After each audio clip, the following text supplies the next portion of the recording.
skyrocketing my career to my destiny. Let nothing stop me, get the best of me.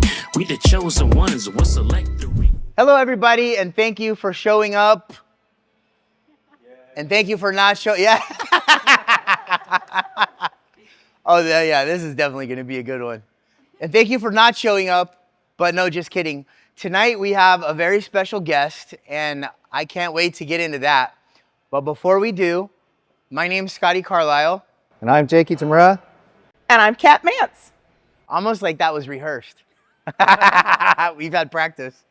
But, okay, anyway, but before we get into the meat and potatoes of what we're going to talk about, is there any housekeeping or anything that we should tell people about? Yeah, for all you guys that are watching on YouTube, make sure that you subscribe.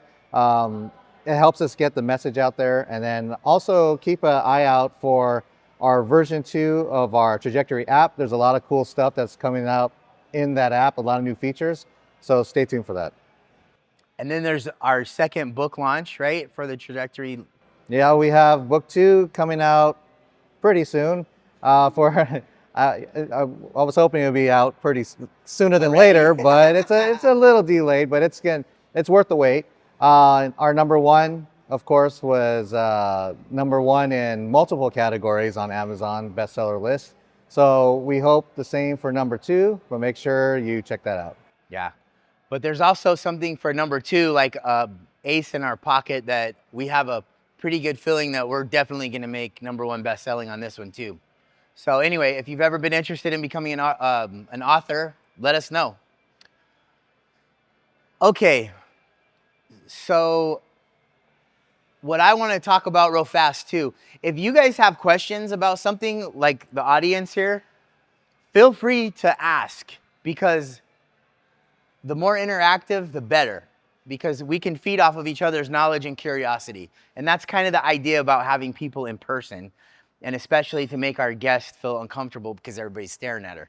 But no, I'm just kidding. I'm only saying that because I know it doesn't bother you. But I met Kat in April, and she was at a networking function, and she had stood up and she said something that blew my mind. And so when I walked over to her, I'm like, hey, you have to come talk to us and share your story. And so thank you so much from the bottom of my heart for you showing up here to talk to all of us about your personal details. And you'll see why.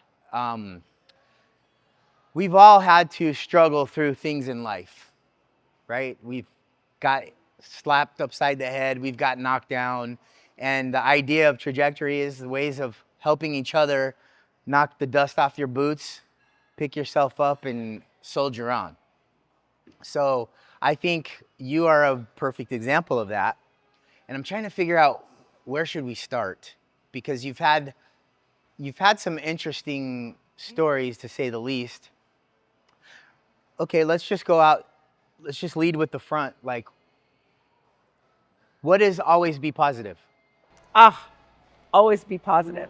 So I guess I'm just going to start with, I am the mother of 3, one of whom will forever be 11 years old. So my son, Christopher, was an amazing little dude. He was autistic. He loved trains and Batman. His favorite color was blue. He was just this really awesome little dude that came into my life. Pretty unexpectedly, actually. And about 7.5 years ago, Christopher accidentally got tangled up in his therapy swing and suffocated.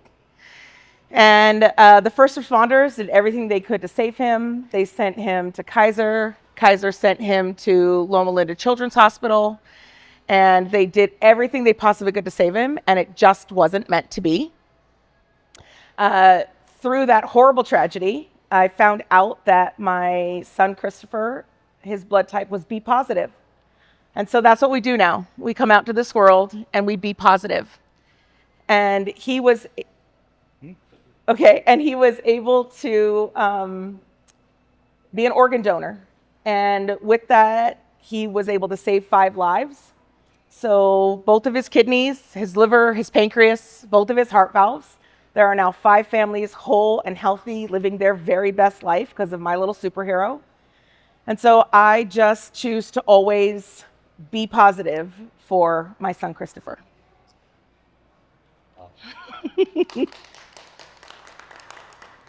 Yeah. So, how long ago did this happen? 7.5 years. October, the accident happened on October 22nd, 2017. He was officially pronounced dead on October 25th, 2017, and he became a superhero on October 27th, 2017. So, tell me. Now, it's hard because part of me wants to talk about or ask you about when you first found out, when you first found out that he wasn't coming back, and maybe if you could talk about like when he was actually in the hospital, like Yeah. because I'm sure that you guys had a lot of hope. I'm sure that family probably came to the hospital and was all and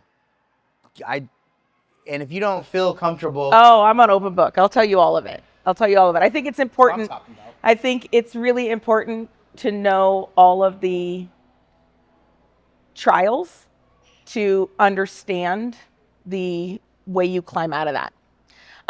Okay, so like I said, it was a Sunday actually is when his accident happened. I was not in the home. I was at church. My husband, my kids, my in-laws, they were all at the house. It was just like any other Sunday. His therapy swing was a comfort for him. It was a hug for him. We never questioned it being in his room or him being in it. It was his happy place. And I actually don't have any anger towards it or the company. This is legitimately just a freak accident that happened. So my husband, my other son, my boys are only 16 months apart. Christopher was my youngest, and my son Joe is actually the one that found him. My son was his original first responder before the first responders got there. So all of that was happening before I knew anything because I was driving home from church.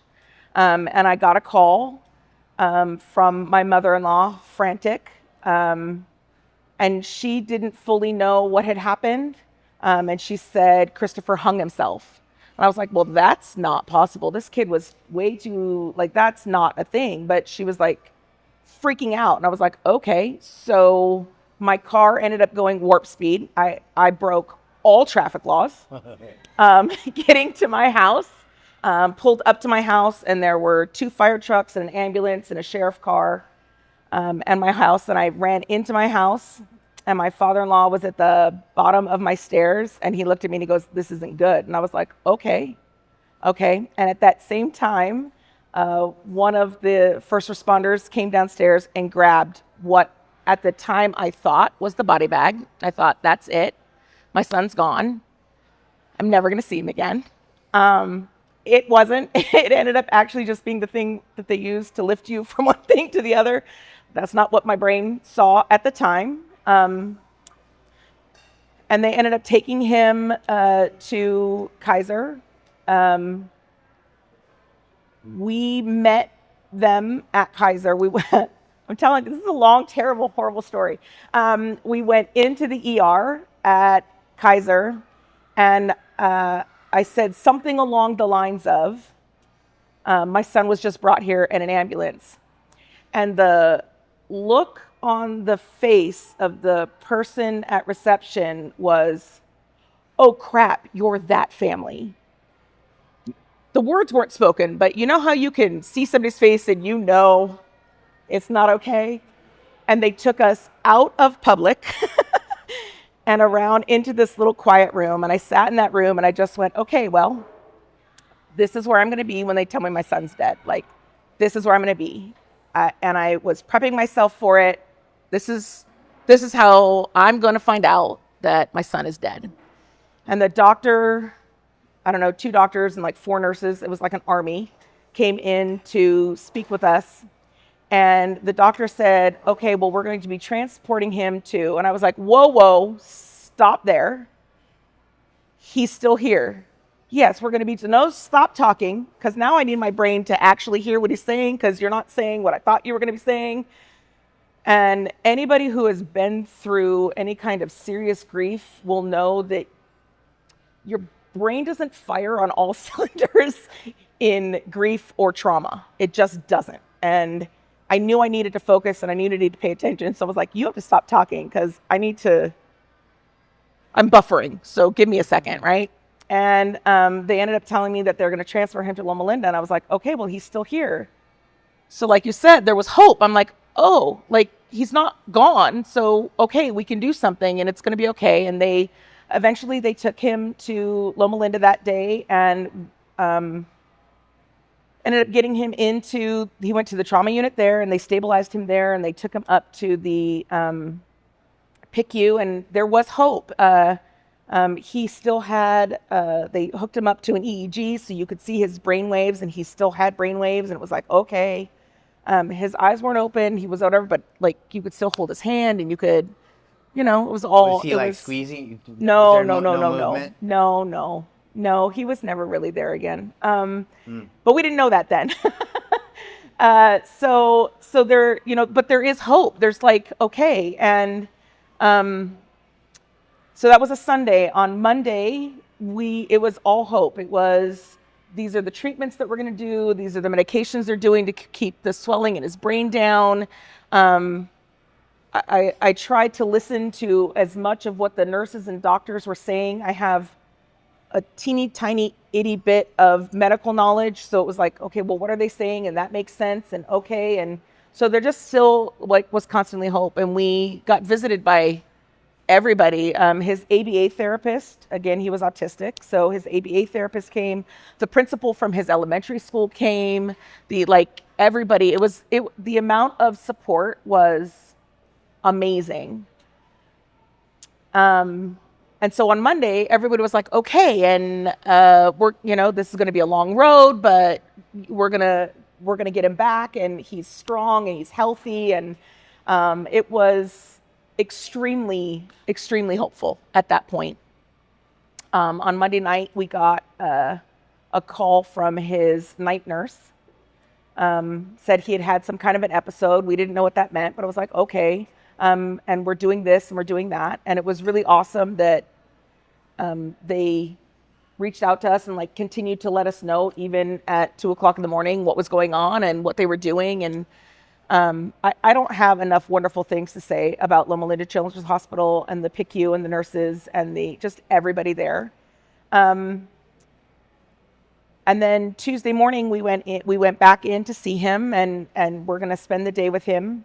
And it was at about 10:00 in the morning that he had another episode. And basically what that meant is his pupils had blown again. And the medication that they were giving him to reduce the swelling in his brain wasn't working. And it was really at that moment that I knew my son wasn't here anymore. I just knew it. I don't know how to describe that or have somebody understand that. It was, my son is not here anymore. He's gone. And I was like, well, that's not okay. That's what a waste for him. And I was actually the one that asked our nurse, okay, who can we talk to about him being an organ donor? And that was before I really knew anything other than I had a pink dot on my driver's license. But I just knew that my son couldn't just be gone. Something else had to come. This can't be the end of the story. That can't be it. And she was like, well, we're not talking about that yet. It really is amazing the amount of dedication that they put into continuing to try to save my boy. Even when I was done, I know he's gone. But they were like, we're not done. We still have more to do. Later that day, they did what is called a brain death test. And basically what that means is they test all of your brain function all the way down to your brainstem. Those are your basic, the things that you need: spontaneous breath, stimulation to pain. Like there is a slew of tests that they do to see if any of your brain is still working. And I don't know if it is that he passed the test or failed the test, but my son was brain dead.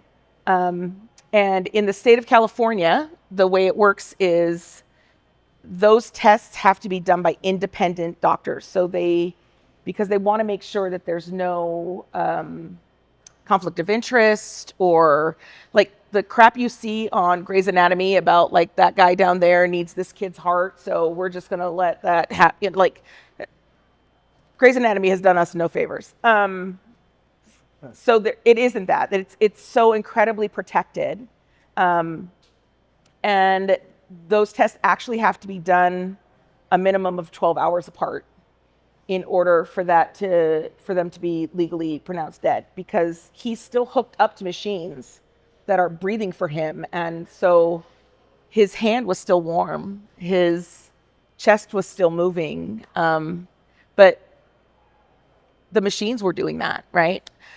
So it was actually the following day that they did that second test, because there's a time period that has to happen. And that's when he was actually pronounced dead. And One Legacy, which is the organ procurement organization in Southern California, was able to come and speak with us about organ donation and tell us what that actually meant. And, that's kind of how that... Was that an awkward conversation? I think everything about that time was awkward.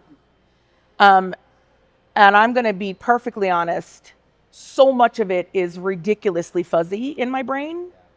I have some really sharp focused moments, but a lot of it is, I couldn't tell you the names of the people that came to talk to us.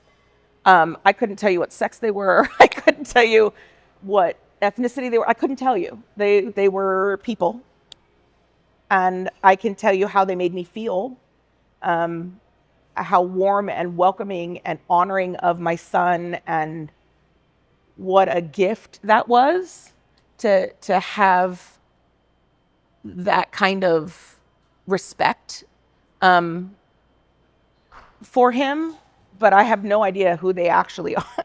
No idea. To this day, I have no idea who those people actually were. I just know how wonderful it was to have them understand that kind of grief, and to try and be able to explain things to us in a way that we are going to try and comprehend, because grief brain is real. Like, it's real. Grief what? Brain. Okay. Grief brain is real. Do you think, of course, like, it's the worst time in your life. And legit. It's like, but do you think that the act of going through that process of trying to find, like, people to be recipients, from his organs and things like that, shifted the focus a little bit, gave it a little more, like a little purpose of, like... Oh, it absolutely gave purpose. For me, organ donation is absolutely my silver lining. Knowing, I've always thought that everything happens for a reason. We don't always know what that is. And sometimes we need to get hit by that 2x4 so that we make that left turn. And at the time, it feels like the stupidest turn you've ever made, or like, why are we going this direction, or why did this happen, or whatever. But I think it happened. Christopher was meant to be a superhero. Christopher was meant to save those lives and have those families get the left turn of an extra chance at life, and to not feel that horrible grief. Are you still in contact with the families? Getting in contact is a challenge in and of itself. HIPAA is real. HIPAA is all about protecting patients and families and whatever. I am a unicorn in the sense that I actually have contact with all 3 organ recipients. I have met the little boy that received his kidney. I am hopefully in November meeting the man who received his other kidney and his pancreas. I've had phone calls with him and we text all the time, and I kind of know him, but he lives in Utah, so I haven't met him in person yet. But I'm hoping to do that in November. And then the woman who received his liver, I've had a phone conversation with her, and I'm hoping pretty soon to meet her as well. But just knowing that he is living on, knowing that he has had such a wonderful be positive impact on these families is true joy for me. It's you know, I hear you, and you're very strong about this. I'm over here tearing up like I'm. Don't get me Stop wrong. doing this, man. Don't get In me my wrong. head. I have bubble snot days. You caught me on a good one. Yeah, but you're being extremely strong about this, and I know the road that you have traveled to get to where you are Yeah. has been arduous, has been long, and has been tough. Yeah.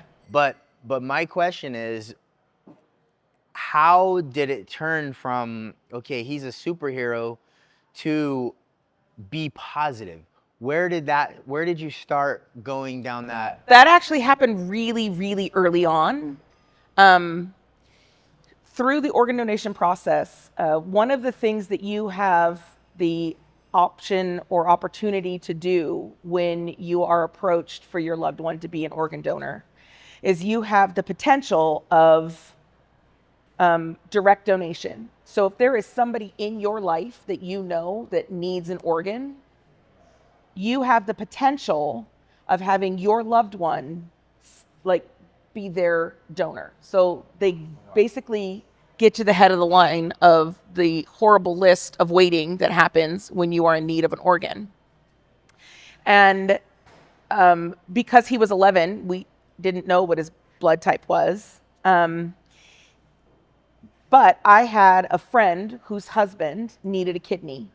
And so I was like, well, give his kidney, again, before I knew how organ donation, like all of the things that go into matching, and like it's such a thing. But I was like, okay, we'll sign him up. Let's see if we can get him a kidney. So not only is something great happening, but it's something great happening to somebody I know and love. And through that, that's how I found out that his blood type was B positive. And I just was like, oh my God, like, it's not just B plus. Like, it's when you look at it, it looks like B plus, but it's not. It's B positive.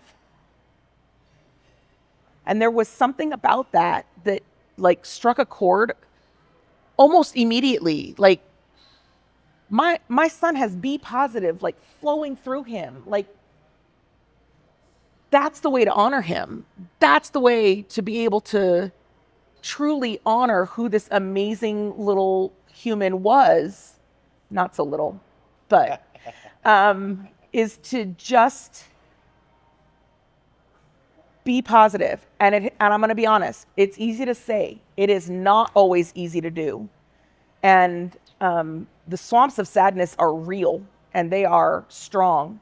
I don't know if any of you have seen The Never-Ending Story, but those swamps of sadness, are real, and you can't avoid them when you're going through that kind of grief. You just have to navigate them. And like I said, being positive has not always been an easy task. Being angry is real easy for me. Being positive, not so much. And I've learned how to have that be what is flowing through me as well. For him. You said that he was a positive. Like, give me a couple of situations, like memories of Christopher. Oh God. One of my favorite things that Chris did that I truly miss terribly is he many autistic children are not affectionate. Chris was extremely affectionate. He was the first one to want to hug. He would come and cuddle. It was wonderful and beautiful, and I miss my giant child coming thinking that he is a small child to come and cuddle. But the other thing that he would do is he would just get it in his head that he wanted to tell you he loves you. And he would Kool-Aid man his way into rooms, like bust open doors, or like he would Kool-Aid man himself into rooms and just shout, "I love you!" And then he would like Kool-Aid man himself back out again. I was like, "Love you too, monkey." So that really, like for me, that he was more often than not, he was really happy about things. He was obsessed with trains of all kinds, but it starts with Thomas. And now we had all of the trains. And he would just very happily make these, like legitimately a room full, like a giant room full of train tracks, and the Batman would be with Thomas, and like it was like, but he was always just happy to live in his world, and you could play in his world, but you had to play by his rules. That's how that works. I mean, but those, like, that's the stuff that I miss, is the little everyday stuff. It's not so much the big stuff that you miss. It's the little quirky sounds that he would make, or his way of being. His just way of being was so wonderful and joyful. Not to say he didn't have meltdowns, because he did, but he was just fun. He was fun. He was exhausting. He was exhausting. And I miss it. I miss being that exhausted. Yeah, for sure. So, and then I want to switch gears a little bit, because I want to know, obviously this is from your perspective. How did your husband take it? Or how is he taking it? My husband has a very different journey than I have in this. I'm gonna start with, everybody grieves differently. And I think it's really important to respect the way people grieve. We have been very fortunate to respect each other in it. My husband would never be the one sitting here talking about this, but my husband has a very different perspective. As I said, he was his first responder. He was the one that had to breathe life back into our child. And so he has a lot of PTSD that goes along with that. And he is also, we are very much yin and yang. We are very opposite, which might be exactly where our marriage has been so successful. He's very quiet and introverted and to himself, and I am clearly not. Shocking. So for him, his grief is very internal. He goes away. He'll be like, I have to go away for a little while, and he'll go away for a weekend and do his bubble snot crying on his own, in his own way. But like I said, he has he has to relive it very differently than I do. I came home to it. He was in it. Yeah. So he is still happy that he was an organ donor, but he doesn't feel the need to know everything and meet everybody and be a part of it, and like that's not in his being, and I'm okay with that. He has to deal with it his own way. This is how I deal with it. This is how I keep my son alive, is by continuing to share him and his story and the gift that he was, and to encourage other people to maybe make that choice for themselves, and to have those I mean, death is not really cool dinner time conversation, and yet here we are. But it really is important for your families to know how you feel about things and what your wishes are. Because often death comes in some kind of trauma or traumatic thing. This death is not usually planned, right? So have those conversations with your families now. Like, share how you feel or what you want or what your decisions are now. Because as I said, grief brain is real. And so when you need to make decisions for somebody instead of being able to honor decisions that they have made, you know. But Tony has a very different. Are you guys able to talk about, like, do you have memories like, Oh, yeah. I remember when Chris did Yeah. this? And Yeah. We talk about Chris in our house a lot. He is still there every day. I said that he's forever 11 because my other kids have grown. They're now almost 8 years older than they were at the time of this. Christopher would be right now 19, and I can't even picture him what 19 would look like on him. I just picture my little 11, not so little. I keep saying little, but he wasn't. He was 5'4". He wore a men's size 11 shoe. He was a massive child. But, you know, I always picture him as the 11-year-old boy that he was. What would you say is the most important advice or insight that you would give someone that's going through some sort of tragic loss? Allow yourself to grieve. Allow it. It's part of the journey. You have to feel all of the things without getting taken over by them. You have to. Okay.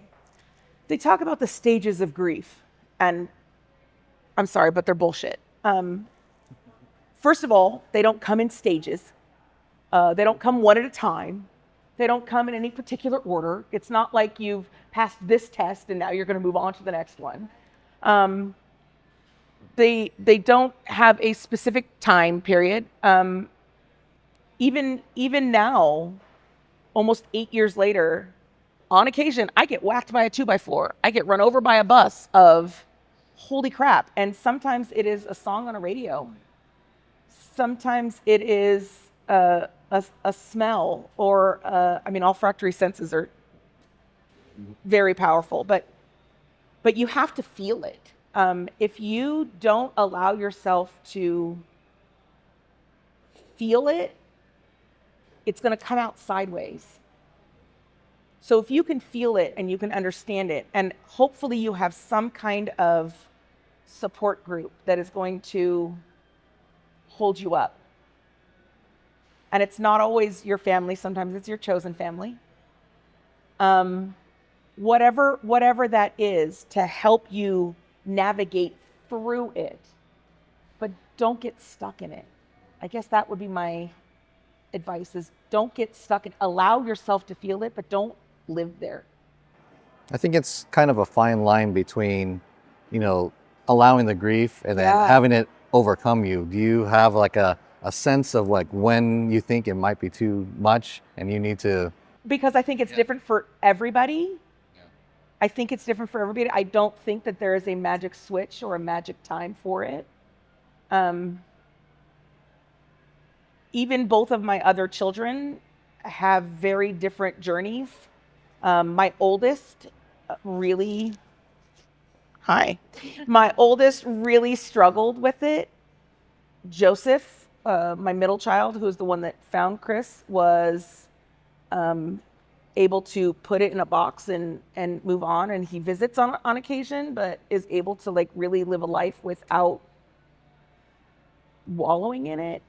Everybody's different. You just have to figure it out. And I'm also going to say, like, we went through a lot of therapy, like a lot, both individual therapy, group therapies.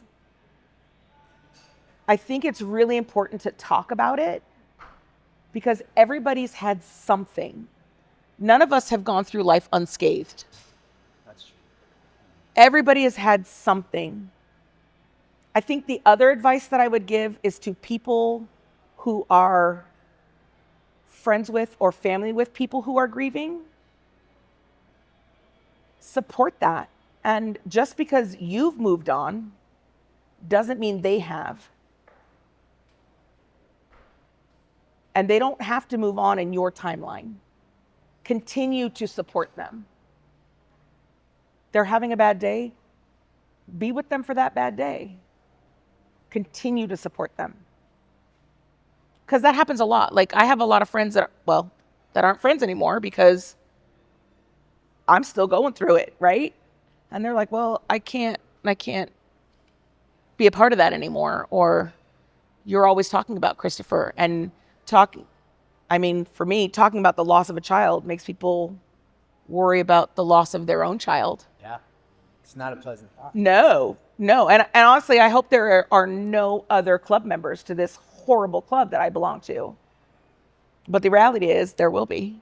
And to just support them. I have a 4-part question. I have a 6-part answer. I missed the part where you told what toy took your son. And I know you're saying Oh, it wasn't a toy, actually. It's legitimately a therapy swing. It hung from our ceiling. It was this giant piece of like stretchy cloth. They had it in his he had occupational therapy. You can look it up on Amazon. And it really just it was a place for him to go in and get cozy and it was his comfort place. So not a toy, not at all a toy. It was a therapy device that went awry. Yeah. because my son personally is getting tested for being on the spectrum. Mm-hmm. So that's why this specifically really resonates with me. A lot of the things that you were saying, he's already showing traits of. I worry because I feel like he's delayed speech. He's only 2, he's not 3 yet, but I'm not going to fail as a mother. Nah, B. See how I need to set my son up to be successful. You have to be your kid's advocate, for sure. Absolutely. But I'm also not afraid to face. Awesome. And then the third thing is, I think you need to be a pastor. I'm serious. I have a very good leader. Her name's Pastor Madeline, and she helped us, like, literally, all that stuff they're talking about, we went through it. And a lot of people in the streets turn to drugs and different things because of trauma, because of death they've experienced in their life, places and crevices we have no idea, we don't want to do. Exactly. And how you're speaking on such a dark topic, you need to be a pastor, you need to get out there, you need to Oh, speak. but wait, there's more. And then the hard part was, and I hope I don't offend you in any way, I really am asking because I used to weigh your mom's heavy. My question is, did you struggle with weight after this trauma? I've been fat my whole life, so that's going to be a no. But thank you. No, because I know stuff, I didn't really say how I feel. Yeah. Like 327 pounds of not really saying, and now I'm 221. And so I'm just asking because I'm curious about it because, I don't want to see anything hurt you. Oh, no, thank you. Thank you. No, this is who I am. My husband loves me just the way I am, all my rolls and my wrinkles. Awesome. But that is often a side effect, if you will, of the journey. I have other bonus medical things that go along with my own personal journey. But no, my weight actually has nothing to do with Christopher. What does have to do with Christopher, however, is the giant bald spot on the top of my head that I get to hide with barrettes. Because somewhere in that trauma, my hair just started falling out, and now I have this lovely bald spot on the top of my head that's scarred over, and There's nothing they can do about it, and it is what it is. And I was like, well, thanks, Chris. That's awesome. Great gift. Yeah. Well, you can't forget it. He's my little halo. Maybe that's what it is. I like that. I love that. When I say, but wait, there's more, we were talking about this earlier, and I didn't know about this until she told me also. So there's another, so obviously you can't ever be through this. The main thing I want to focus about what you've already said is that his story doesn't end there. Oh, gosh, no. Right? And we all have people that have passed or that have, whatever the situation is, they're no longer defined in our relationship as this. It's a new definition. But the story doesn't end. The definition just changes. That's right. And that's what I see. And I think that gives you strength to speak out and have the voice, because otherwise you wouldn't be able to. I am Christopher's voice. I'm the only voice he has left. And it is really important to me that he doesn't just disappear. And if me telling my story is able to save anybody, whether that be through, they've now registered to be an organ donor, they have figured out how to be positive in their own grief, whatever that is, that's Christopher's legacy. So I'm going to keep sharing him, and I'm going to keep sharing hope and positivity, because that's what Christopher deserves. Yeah. I just have a question, and I held on to every word you said, and there was just this moment in there where I don't know if I missed it, but your children, I know about you and I know about your husband, but how are they now and how were they then? I'm curious as a parent how that situation impacted their lives and where are they at now with that journey? Okay, so the question is about how my other two children have navigated their way through this fun little endeavor. All three of my children were extremely different, as kids can be. My oldest is incredibly dramatic and incredibly emotional. So this was a very different journey for them than it was for Joe, who is much more like his father, being able to compartmentalize things until it's time to deal with it. But I'm going to say I had the wherewithal that, like I said, his accident happened on a Sunday. My kids were in therapy on Monday morning. Like, I did not play around. Part of that was we had no idea what it was going to be. We knew it was bad, but we didn't know what that journey was going to be. I knew that my energy and my focus was going to be on Christopher. At the time, I thought it was going to be on Christopher's healing journey. That wasn't the case, but that's what whatever this journey was going to be, it was going to be a long one.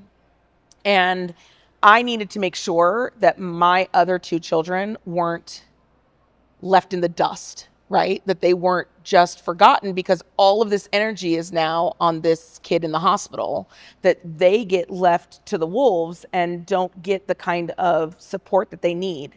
And I knew that I wasn't going to be able to give them the kind of emotional support that they were going to need, because I was going through my own nonsense. So Monday morning, they were in therapy like right away. And that was able to continue so that they could get the support that they needed. We did stuff as a family. Like I said, Christopher has never been a taboo subject in our house. I didn't want them to feel like he was erased, like you can just erase a kid, right? And whatever it was that they needed, whatever journey their grief was absolutely supported in our house. They are both doing very well now. We all still have our great bubble snot moments. Sometimes they come out of the blue. Sometimes they come around the anniversaries or the birthdays that are no longer, or whatever. But he is always free to be spoken about. And if you are having one of those days where, it's hurting too much, like, crawl into bed and we will sit and we will eat ice cream and watch movies, and like, whatever it is that you need to be supported. So they've always been a real focus of making sure that they're okay as well. And I knew, like I said, I knew that I wasn't going to be able to early on give them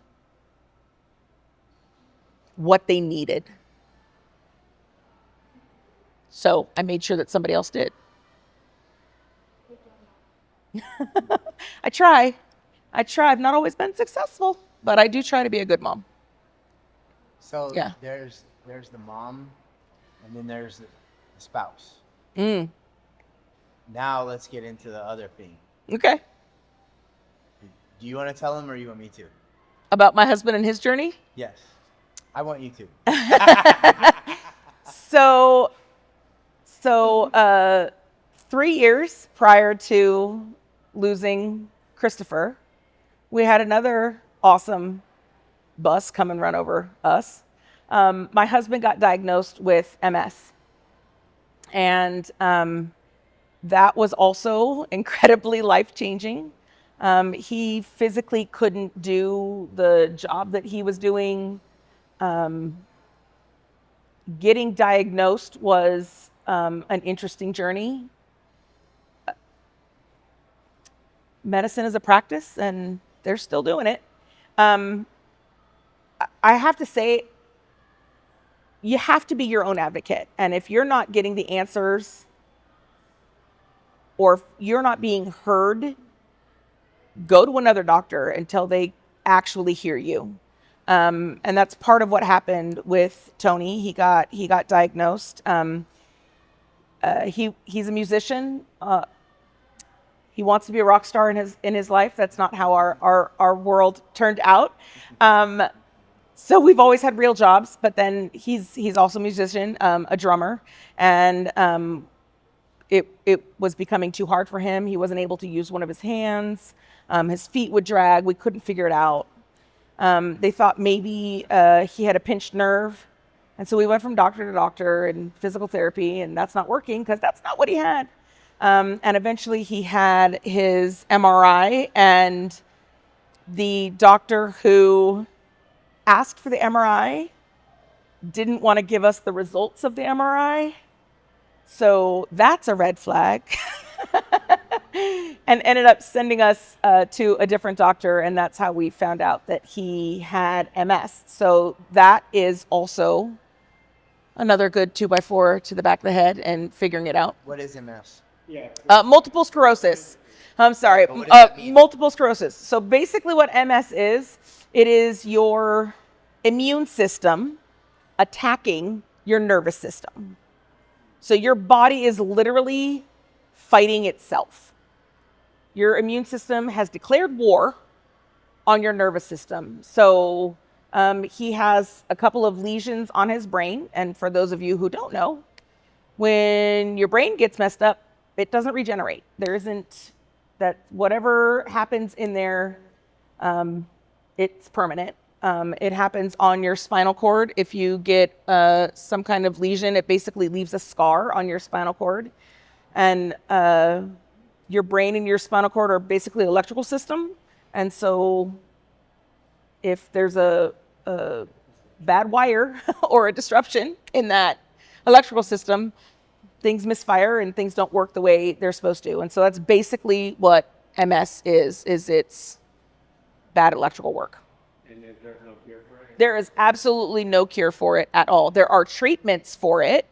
When he first got diagnosed, basically the treatment for it was to turn off his immune system, which is fun because that comes with a whole lot of side effects, right? So now a common cold isn't just a common cold, or you don't have the ability to just somebody sneezed and now you're not going to get the cold, because the medication that they put him on basically stopped his immune system from working. So he was susceptible to then all sorts of other things. It's a fun little journey, really. So that was our little MS journey, and that happened prior to us losing Christopher. Putting Christopher back into it, though, stress exacerbates that issue. So you can only imagine the amount of stress you're going through when you're losing a child. That's a whole nother can of worms. So I was also concerned. I was concerned for my son. I was concerned for my other kids. I was concerned for my husband. I eventually got around to myself, but was mostly trying to take care of everybody else first. But yeah, so, but again, we be positive, right? So, but what's something that has happened in your life on a positive note? Right. So, like I said, every once in a while you get sent on those left turns, and they feel like a horrible thing at the time, but sometimes you need to make the left turn. So Tony was working at a lumber company. He was doing a basic manual labor job, and he couldn't do that anymore. He didn't have the strength. He couldn't stand being in the heat. There was a lot of things that went along with that. And the company that he was working for ended up allowing him to stay there part-time, and they put him in an office. And in there, he learned about doing lumber and hardware takeoffs for construction. And basically what that is, I'm just going to, the Reader's Digest stupidity version of this. I mean, we're counting Legos. So you have a building that you want to have built. You need to buy supplies for it. We read the blueprints for that and tell you how much lumber and hardware you need. And we give you a list, and now you get to go and shop around and get the best deal for your stuff. So that's basically what we do. We're like construction adjacent. So he learned about doing that at this company, and was like, well, I can do that. I can sit at a desk. Like, I've got that skill set. And went back to school and learned how to read blueprints, and started our company, and was able to make a left turn. And now we own our own business, and we employ 2 other people other than ourselves. And so it's kind of a pretty awesome left turn that came from a really ugly bus, right? So it's, you just... AM Estimating is the name of the company. So if you are a contractor, look us up. AMS what? Estimating. Estimating. And it's just estimating any kind of construction projects? Not any kind, but lumber, hardware, drywall and insulation if you need that, multifams, ADUs. So itty bitty things to really, really big things. Got a hotel or 2 we're working on right now. So it's, yeah. But it's interesting and really boring. Now, I want to just piggyback off her comment about you being a pastor. Are you religious at all? Yeah, I'm Lutheran. I've been confirmed Lutheran. I'm not currently going to a church. Yeah. Things changed within our church, and so I wasn't happy with the direction that the pastor was taking it. And although I think church is awesome and there are a lot of parts of it that I miss, I don't think that you have to be in a building to know God. Right. So, well, I'm just curious, with all these things that are happening, your relationship with your higher power, like, did that change at all? Did you? Oh, did I? Oh, I had some time. I was pretty angry with God. Yeah. Again, I told you, in the land of grief, anger was my favorite place to sit. It felt most comfortable in my skin. So I was angry. Like, why? Why him? Why? there's a lot of whys in grief, right? There's a lot of whys. But again, I believe that everything happens for a reason. Like I said also earlier that he was a surprise. There are a multitude of reasons why I should never have been able to get pregnant with Christopher. My boys are only 16 months apart. There's just, without getting into the nitty gritty of it, there really is.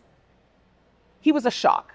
He was a shock. And as much as I love being a mother, I hated every second of being pregnant. And the idea of being pregnant again was devastating. But I firmly, truly, completely, and utterly believe that God said, wait a minute. I've got this one I need you to take care of. And he was given to me on loan for the 11 years that we got to have him, so that he could teach us all of the lessons that we needed to learn while he was here with us, and for him to be the superhero and continue to teach the lessons that he's teaching now. I firmly believe that that kid was on loan to me. I was only ever going to get 11 years with him.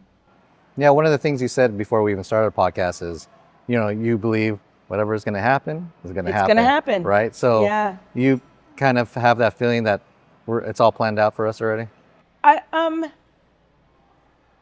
Maybe not necessarily all planned out, but yeah. I think we generally mess up our path more than anything else. We often are the ones that get in our own way. Yeah. Oh, I'm like, yeah, no, it's fine. So yeah, I think generally we get in our own way. And I think sometimes these detours are really what's supposed to get us back on the path we're supposed to be on. Like, through this, I've become an ambassador for One Legacy. It's actually how I met you, is because I was doing my ambassadorship for One Legacy, which is the organ procurement organization in most of Southern California, the 7 counties surrounding LA. And I think I'm supposed to do this. I think that might be my church.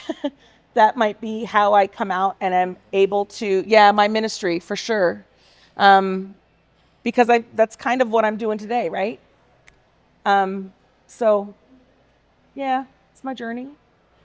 I got a question, and I really hope it's not morbid. I hope we're really actually speaking to people that might be considering donor,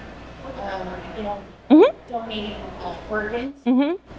But I also have learned that sometimes they have to keep the body alive on the machines. Mm-hmm. Some of our organs. Okay, so actually, what most people don't know about organ donation, they think I've got that pink dot, that's cool. When I die, I'm going to be an organ donor. No, not true.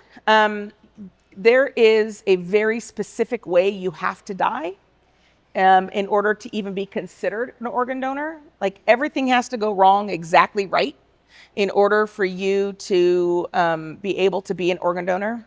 You have to die in a hospital on a ventilator in order to be an organ donor. And that goes back to, in order for your organs to be good and healthy, they need to be perfused with oxygen and blood.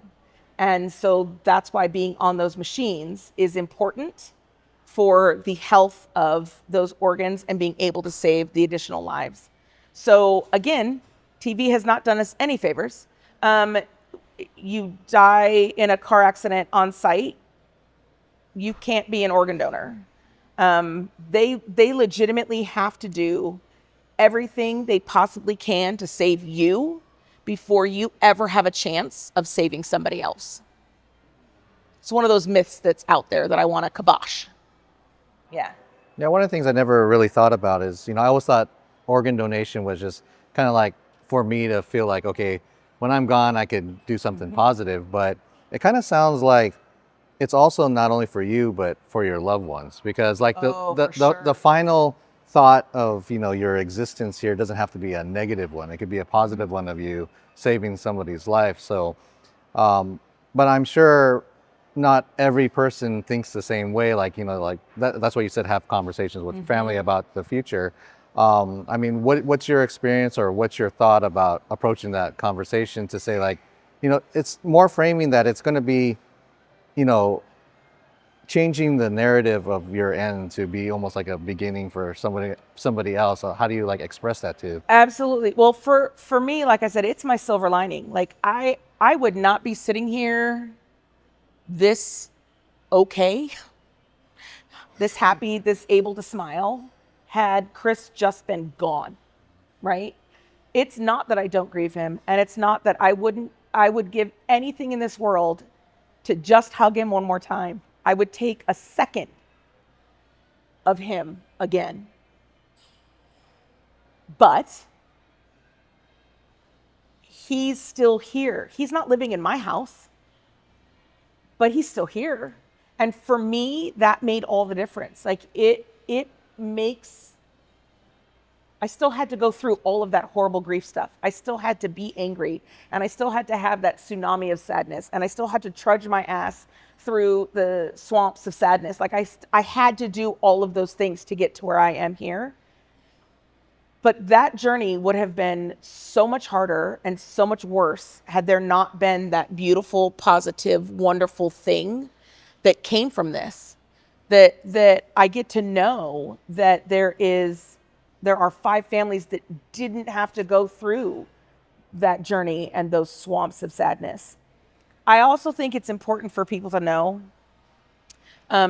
here in our lives, we don't always make the best choices. We aren't always able to slay our demons. And my best friend in the whole world, I found, it's basically the sister that my son gave me, because I met her through One Legacy. She is a kidney transplant recipient. She's actually a 3-time kidney transplant recipient.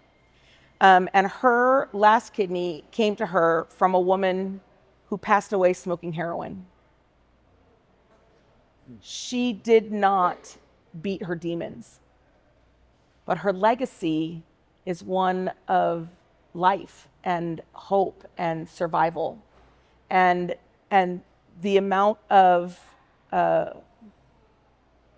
not relief, but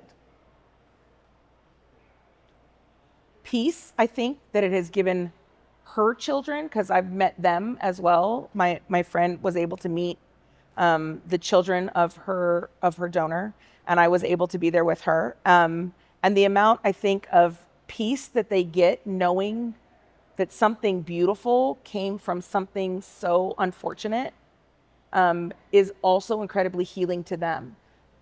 Organ donation isn't just for the recipients. It's great for the recipients, although many recipients will tell you the amount of grief that they live with, or guilt that they live with because somebody had to die for them to live. Like, that's a whole nother pile of weight to live with, right? But for donor families to know that something beautiful came, it's a wonderful, good experience, I think, for both sides. And you don't know it at the time you're making that decision for your loved one, or at the time that they're letting you know that that's what your loved one wanted. That's not necessarily where you are or where your brain is, but it's where you get. It's part of that journey. It's where you get to, is they're not just gone, and they were able to do something wonderful, and they were, like, it's, did that answer that? I don't know. I feel like I tangented there a little bit. Okay.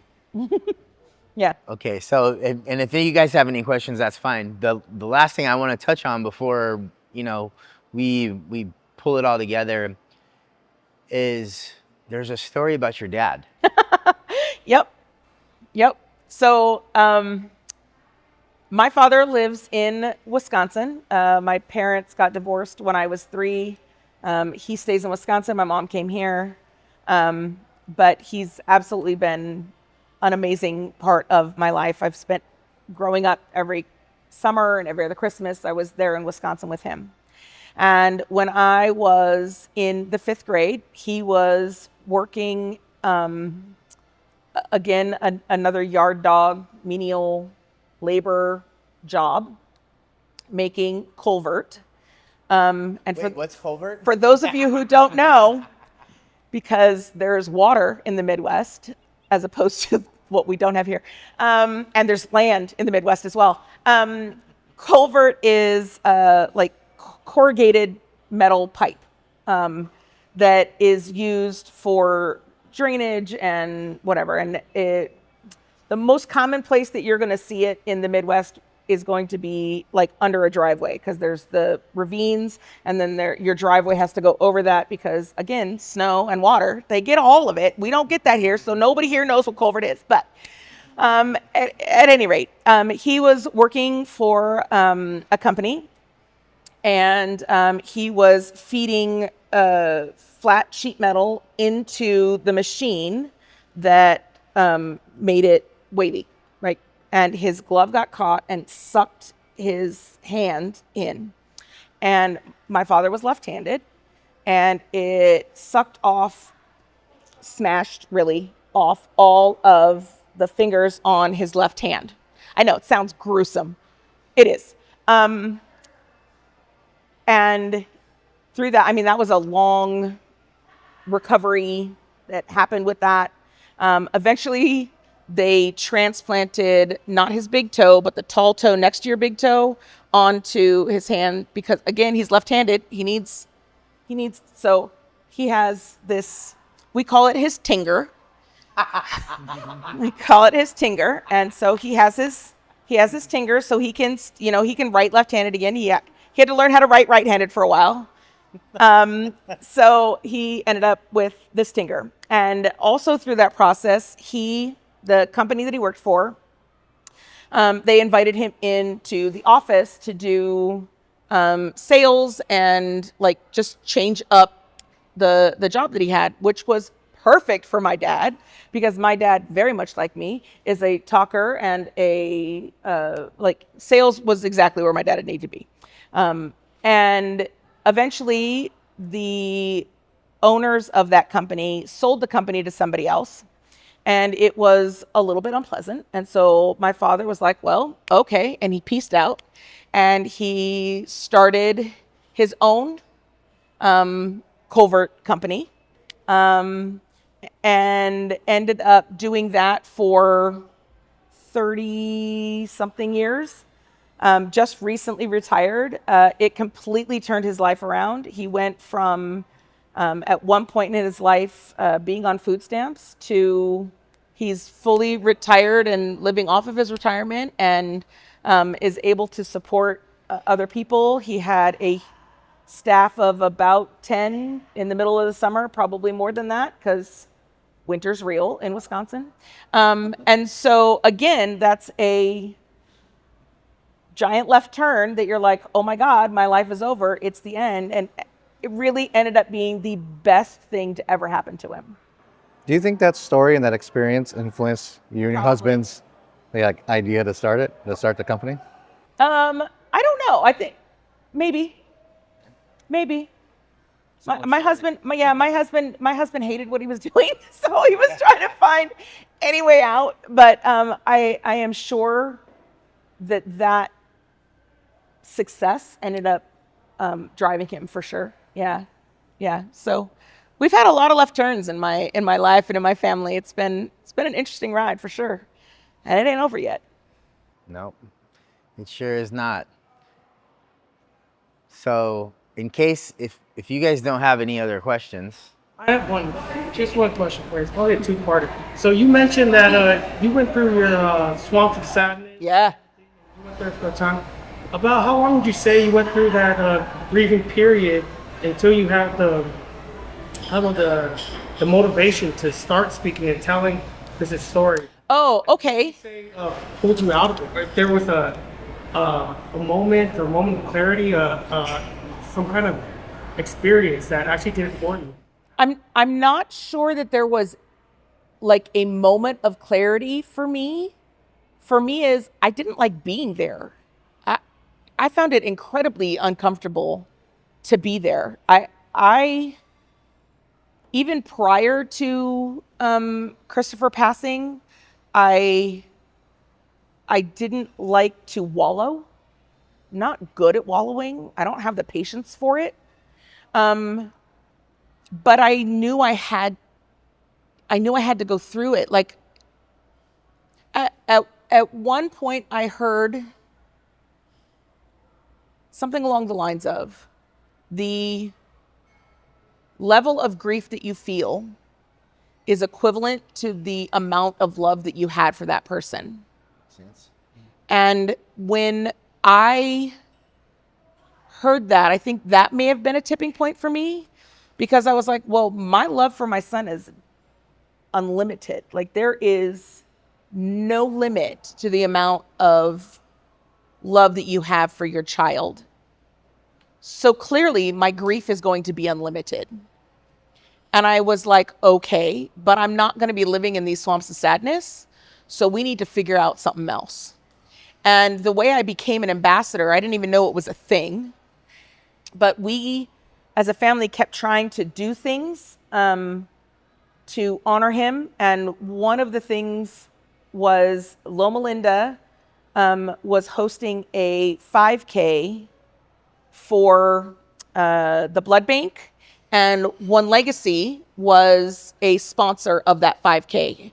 And I was like, okay, let's go do that, because Loma Linda will always have a piece of my heart.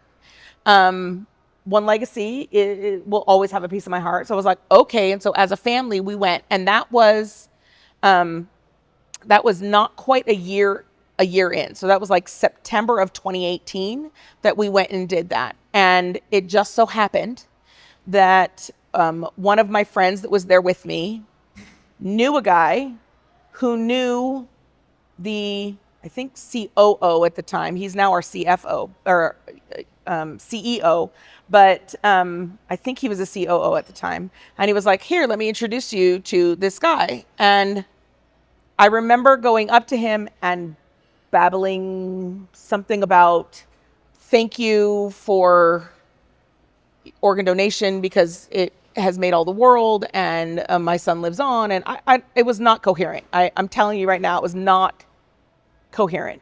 But he was like, oh, wow, you need to be an ambassador. And I was like, I don't know what that is. So he ended up introducing me to somebody who could direct me in the right way. And I went online and I applied and I went through the training, and that's how I became an ambassador. But it was all because I already wanted to go out and do things to help support my son and his things. So that's how I was introduced to this part of One Legacy, not just the people coming to the hospital room and talking to us. So that I think that was my turning point, my switch, learning that through this ambassadorship, I get to continue to share him, was really important to me. So I think for me, meeting Prasad and babbling at him and having him tell me about the ambassador program was the switch that gave this a direction. Does that make sense? Okay. Yeah. So. Okay, Kat, this is incredible. Thank you. I don't know who could have survived everything that you had. It could be devastating. Mm-hmm. And I took my notes here, and I'm like trying to connect and everything. And I, to start with your son Chris, you said that he went to the hospital on the 1st of October. On the 22nd. 22nd of October. Oh, okay, the 22nd. That's it. Okay. I was wondering how long he was. He was only in the hospital for 3 days. But then, and I was just going to get into, he said it was the 25th, right? Yeah, he passed on the 25th. And like I said, every note I said, I was trying to connect, and and the 25th is my birthday. Okay. You know, it's, you know, and then Scotty, he opens it up with the be positive. He said, what is be positive? I'm like, I'm just putting a word in it. And we're talking blood type. You know, I'm getting that. Blood type. Be positive. But then it turns the table and it's a mindset. It is. It's a mindset. Be positive. And, I think more than that, it's a mission. yes. Yes. And, you know, again, for me, I'm a Christian. So, you know, faith would kind of drag me through this whole thing. You know, and I'm just grabbing on everything that you're saying. Really, I'm just connecting. You say your father's from Wisconsin. Yeah. Well, that is so. He started a business after he was in but do you know what his? I'm just going reaching. His blood type? Pardon me? You want to know what his blood type is? No. I'm thinking on a different level. Sports. Okay. Oh, go Pack, go every day. Heck yeah. Come on now. I'm all right. Oh, poor the Bears. Yeah. The Bears. But you just, it's just incredible how you can, and it's still happening, and you're not done yet. You're not done yet. And your business that you opened after. I've got to give credit. My husband did that. I just jumped on after the fact. I got to give my husband credit for starting the thing. When was this?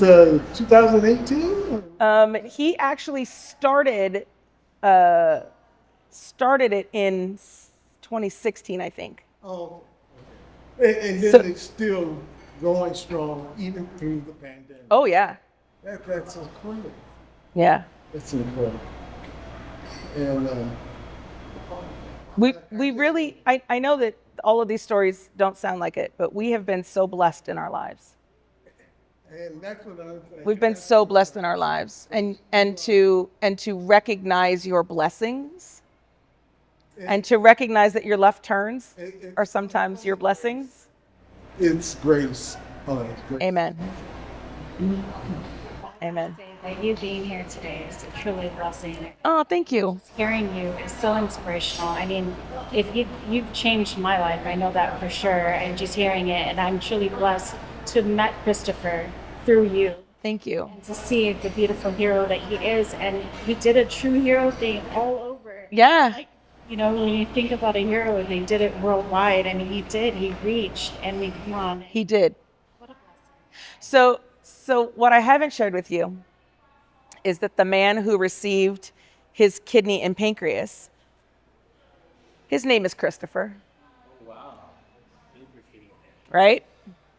So Be Positive is only 7% of our population, blood type wise.